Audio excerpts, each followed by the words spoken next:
नमस्कार. तेज आणि फास्ट बातम्यांसाठी एकदा परत मी अंजली कदम 24 तास मध्ये उभी आहे. तुम्ही बघत राहा फक्त 24 तास.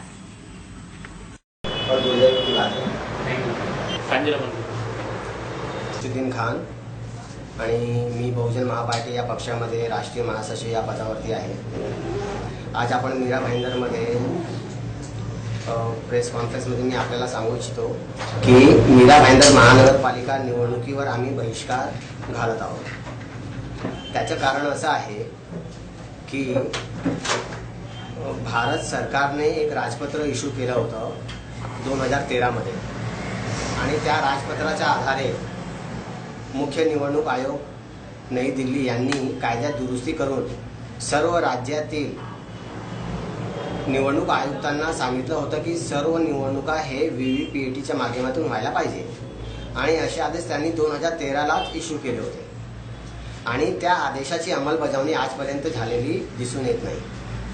त्यामुळे आम्ही राज्य सरकार म्हणजे मुख्य निवडणूक आयुक्त, मुख्यमंत्री, सामान्य प्रशासन मंत्री आणि मुख्य निवडणूक आयुक्त नई दिल्ली या सगळ्या लोकांना आम्ही एक पत्र पाठवलं होतं जून महिन्यामध्ये आणि त्यांना सांगितलं होतं की मीरा भाईंदरची निवडणूक ही व्हीव्हीपीएटीच्या माध्यमातून घेण्यात यावी.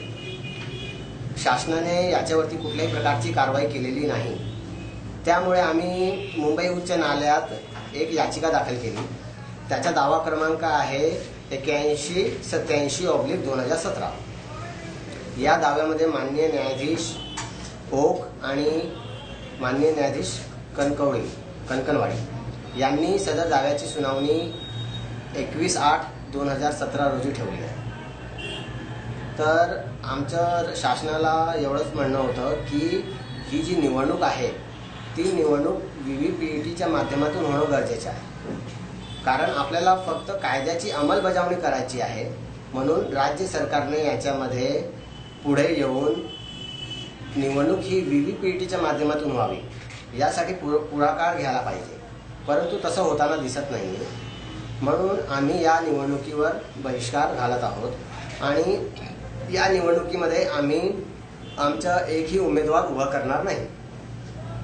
आमचं एवढंच म्हणणं जेव्हापर्यंत व्हीव्हीपीएटी लागू होत नाही तेव्हापर्यंत आम्ही महानगरपालिका निवडणुकीमध्ये भाग घेणार नाही. कायद्याची अंमलबजावणी व्हायलाच पाहिजे. सुप्रीम कोर्टाने देखील 2013च्या आदेशात म्हटलं होतं की व्हीव्हीपीएटीच्या माध्यमातून निवडणुका घेण्यात याव्यात. भारत सरकारने राजपत्र इश्यू करून देखील त्याची अंमलबजावणी होत नाही ही खूप दुर्दैवाची गोष्ट आहे. तर आमचं एवढंच म्हणणं आहे की व्हीव्हीपीएटीच्या माध्यमातून निवडणुका घेण्यात यावे आणि कायद्याची अंमलबजावणी तात्काळ करण्यात यावी. याच्यामध्ये केंद्र सरकार आणि राज्य सरकार हे अनदेखी करत असल्याने हा प्रकार सर्व चालू आहे. याला कुठेतरी स्टॉप द्यायला पाहिजे आणि कायद्याची अंमलबजावणी तात्काळ व्हायला पाहिजे. यासाठी आम्ही कोर्टात गेलेलो आहोत आणि याच्यामध्ये राज्य सरकारने देखील पुढाकार घेऊन कायद्याची अंमलबजावणी करण्यात यावी यासाठी पुढाकार घ्यायला हवे अशी माझी म्हणणे आहे.